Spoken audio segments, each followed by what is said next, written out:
서현종합부동산 투자자문 자산관리 선임연구원 변선 컨설턴트 모셨습니다. 안녕하세요. 네, 안녕하세요. 투자자문 자산관리연구원 변서연입니다. 오늘도 알기 쉽고 알찬 정보로 속 시원히 전달해 드리겠습니다. 예. 오늘 너무 예쁘세요. 오늘 예쁘세요. 부동부동하니 정말 봄과 네. 그리고 여름의 딱 그 사이를 보여주고 있는 겁니다. 역세권은 특히나 이제 많은 투자자분들에게 있어서 선택하는 첫 번째 조건이다라는 이야기까지 좀 많이 하고 있는데요. 그만큼 이제 역세권 입지가 주택 가치에 있어서 얼마나 큰 영향을 미치는지 또한 알 수 있지 않을까 싶습니다. 변소연 전문가와 함께 이 역세권의 조건에 대해서부터 좀 알아보도록 하겠습니다. 역세권도 조건이 좀 필요하겠죠, 당연히? 뭐 역세권의 조건이라면 우선 여기 있어야겠죠. 여기 있어야 돼. 그렇죠. 네, 이제 지하철이든 철도든 역과 이제 가까울수록 역세권이라 뭐 초역세권이다라고 하고요. 실제 이제 역세권은 편리한 교통과 각종 편의 시설들이 대거 몰려 있는 곳을 말합니다. 예나 지금이나 이제 역세권 부동산 개발과 투자는 가장 안정성이 높고 수익률이 월등한 투자처로 알려져 있는데 이 경기 침체에도 역세권 부동산에는 불황이 없다라는 얘기 들어보셨을 거예요. 특히 아파트 시장이 어려워지면서 더 이상 수익을 내기 힘든 일반 주택 시장을 떠나 상대적으로 영향을 덜 받는 역세권 주택, 상가, 토지 등으로 많은 유동자금이 이제 작년부터 움직이고 있습니다. 이 역세권의 개발 범위 같은 부분까지 좀 알아두시면 좋을 것 같다는 생각이 듭니다. 변소연 전문가님, 네. 어떨까요? 좀 범위는 어떤가요? 뭐 말씀하신 대로 우리나라의 이제 모든 역세권 부동산이 다 돈이 되는 건 아니잖아요. 네. 그러면은 우리는 어떤 곳에 투자를 해야 할까요? 네. 실제 이제 역세권은 편리한 교통과 각종 이제 편의 시설들이 몰려 있어 지역을 막론하고 인기가 높은 것은 사실이고요. 최근에 불황도 비껴나는 투자처로 인식이 되고 있습니다. 네. 그런데 이런 역이 들어오는지 뭐 소문만 듣고 투자를 할 수 있을까요? 그러기에는 너무 리스크가 크지 않을까라는 생각도 불안하시죠. 네. 예를 들어 2015년 5월에 서해선 복선전철이 생긴다는 착공 기사가 났는데 이렇게 기사가 나고 나서야 사람들은 부랴부랴 인근 부동산 투자처를 쓰러 다니세요. 네. 이 역세권 투자하면 다들 어렵게 생각하시는데 딱 두 가지입니다. 이 역사의 위치와 그 역으로 주위의 개발 범위만 안다면 투자를 망설이실 필요가 없는데 제가 뭐 역사에 어디에 역이 들어온다고 위치를 말씀드리면 믿으시겠어요? 믿기 힘들 수도 있죠. 네, 근데 제 말보다 이 정부가 발행한 자료가 있다면 믿을 수 있겠죠. 네. 철도라는 거는 굉장히 중요한 국책 사업인데 이런 국책 사업은 관보를 통해 확인을 할 수 있어요. 관보란 것은 이제 국가가 국민에게 널리 알릴 공고나 고시 내용을 통보해주는 일종의 전자신문이라고 보시면 됩니다. 네이버에 관보라고 치시면 나오는데 철도는 10년, 15년 아주 오랜 기간 준비를 해서 착공하기 4, 5년 전에 관보에 2010년 12월 기본 계획이라는 확정 고시를 내보냅니다. 이때는 어디 일원이라고만 나와 있어서 사시면 안 되세요. 이럴 때 이제 현지 부동산이나 기획 부동산들이 여기에 뭐가 들어온다고 정확한 정보도 없이 역과 먼 곳을 파는 거죠. 예, 이렇게 기본 계획이 고시가 되고 나면 4년 정도 지나고 나서 실시 계획 승인 고시라는 게 나오는데 이때는 역사의 길이와 기점, 종점 위치, 그리고 면적까지 다 표시가 되어 있어요. 서해선 복선 전철 106 정거장이라고 다른 역에 비해 훨씬 큰 면적 보이시나요? 지난 방송 때 이 화성에 내년 말 완공이 되는 서울역보다 더 큰 트리플 역세권이 공사 중인 곳이 저 106 정거장입니다. 그런데도 이제 일반인들은 착공 기사가 나오고 나서야 안다는 거예요. 이 관보 발표가 나고 토지 이용 계획이라는 걸 떼어보면은 역사 부지나 광장, 이 도로까지 다 나오는데 전문가를 통해 이런 정보를 남들보다 미리 빨리 알 수 있다면 어떤 데를 사야 되는지 범위가 좀 더 좁혀지겠죠. 이렇게 역의 위치를 알고 나면 그 다음은 그 역 주위로 어떻게 개발이 되는지 아셔야 합니다. 2003 철도 공청회 자료를 보면은 역세권 개발 및 이용에 관한 법률이 정해져 있어요.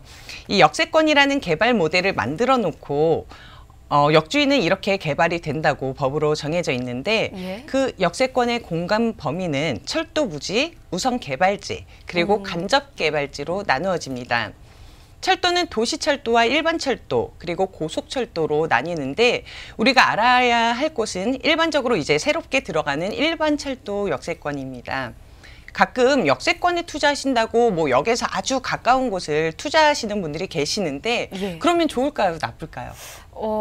좋지 않을까요? 가장 가까운 곳이니까. 그렇게들 생각을 하시죠. 예. 근데 이제 역에서 너무 가까운 곳은 역사나 주차장 그리고 환승시설, 이 광장이 들어가는 철도 부지로 다 수용이 되세요. 네. 상업이나 이제 업무, 복합 용도의 높은 빌딩이 들어가는 우선 개발지와 그리고 아파트나 빌라가 들어가는 주거 중심 지역의 간접 개발지가 이렇게 법률로 정해져 있는데 수용되는 철도 부지는 역에서 반경 200m 내 그리고 직접 역세권은 200m에서 1km까지 그리고 이제 집들이 들어가는 간접 역세권은 1km에서 반경 3km까지인데 춘천역 사례 한번 보시면은 이 역 앞이 다 공원으로 되어 있어요. 예. 또 모르는 분은 이제 역세권이라고 이런 곳에 투자를 해서 네. 공원 부지로 수용당해서 투자금도 못 건지실 수 있습니다. 예. 그래서 내가 알고 투자하는 것과 모르고 투자하는 것은 정말 천지 차이예요.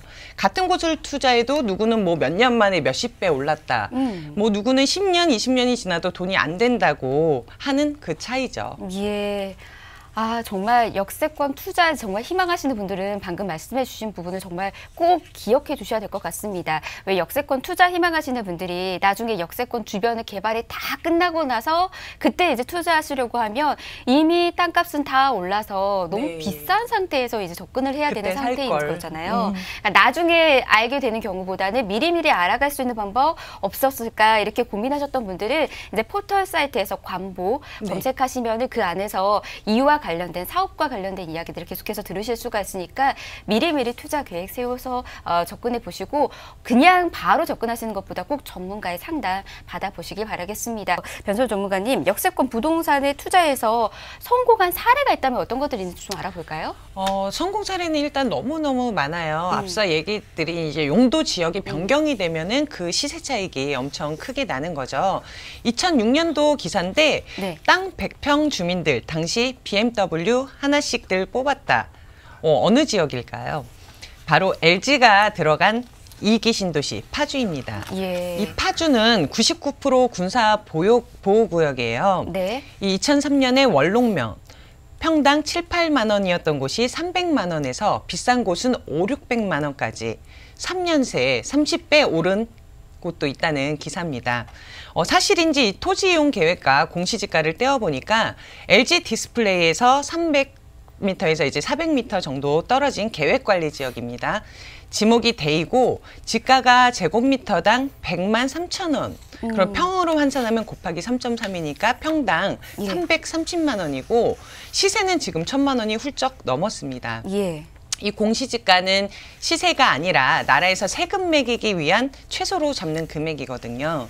그러면은 언제 이렇게 오르고 사야 하는지 타이밍 한번 볼까요? 예, 타이밍 진짜 궁금해요. 네, 10년, 20년 돼도 이제 돈이 안 된다고 하시는 분들 있잖아요. 예. 너무 일찍 들어갔거나 비싸게 샀거나 아니면 네네. 개발이 안 된 곳을 사시는 분들이죠. 아이쿠, 예. 2004년에 LG가 파주에 들어온다고 하고 1년 뒤에 이제 착공이 들어갈 때까지 5배가량 올랐고요. 2004년 착공이 들어가고 2007년 완공이 될 때까지 15배 정도 올랐습니다.